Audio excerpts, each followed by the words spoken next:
Hi, and welcome to today's 4-Minute Mark. We are in Mark chapter 7, and we're starting today at verse 31. Then Jesus left the vicinity of Tyre and went through Sidon, down to the Sea of Galilee and into the region of the Decapolis. There some people brought to him a man who was deaf and could hardly talk, and they begged him to place his hand on the man. After he took him aside away from the crowd, Jesus put his fingers into the man's ears. Then he spit and touched the man's tongue. He looked up to heaven and with a deep sigh said to him, Ephphatha, which means be opened. At this the man's ears were opened, his tongue was loosened, and he began to speak plainly. Jesus commanded them not to tell anyone, but the more he did so, the more they kept talking about it. People were overwhelmed with amazement. He has done everything well, they said. He even makes the deaf hear and the mute speak. A couple things about this particular passage. We have Jesus putting his fingers in the man's ears and then spitting and touched the man's tongue. What is that all about? Well, again, Jesus is helping this man's faith by, your ears are going to be opened up. So Jesus touches the ears. Your tongue needs to be loosened. Jesus touches the tongue. And it could be that Jesus even spit on the tongue.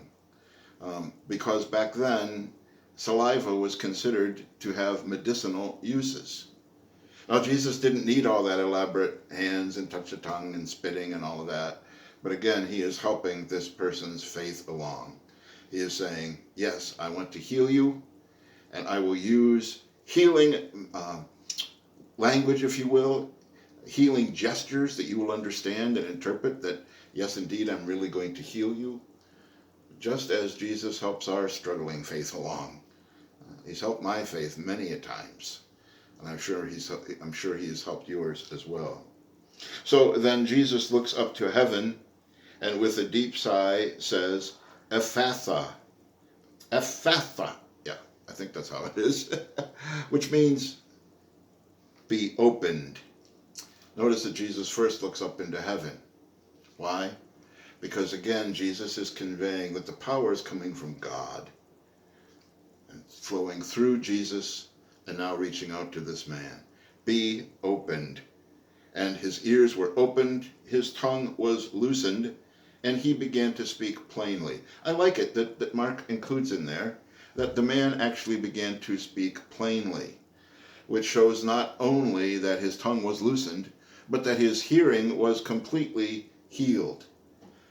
I have had the privilege of knowing some deaf people or partially deaf people in my ministry and particularly in seminary. One of my friends in seminary was partially deaf, and he could do the sign language and all, and when he talked, it was not plainly. You had to kind of get used to Paul talking. Once you got used to him talking, you could converse with him, but it certainly was not plainly because he was still partially deaf. So the fact that Mark says that the man could now speak plainly means that the man was totally healed. And the crowd kind of goes along with this too, right? They're overwhelmed with excitement and they say, Jesus does everything well. He totally healed this man so that the man can totally hear again and the man can speak plainly. He makes the deaf hear and the mute speak. And once again, we have Jesus commanding that nobody be told about this. And once again, everybody disobeys that. And once again, the reason for this is that Jesus knows that his time has not yet come. It's not time for the Jewish authorities to come down on him and try to kill him. He still has a mission to complete. So he's not pushing the agenda. Okay, that's it for today. We'll see you tomorrow. Bye-bye.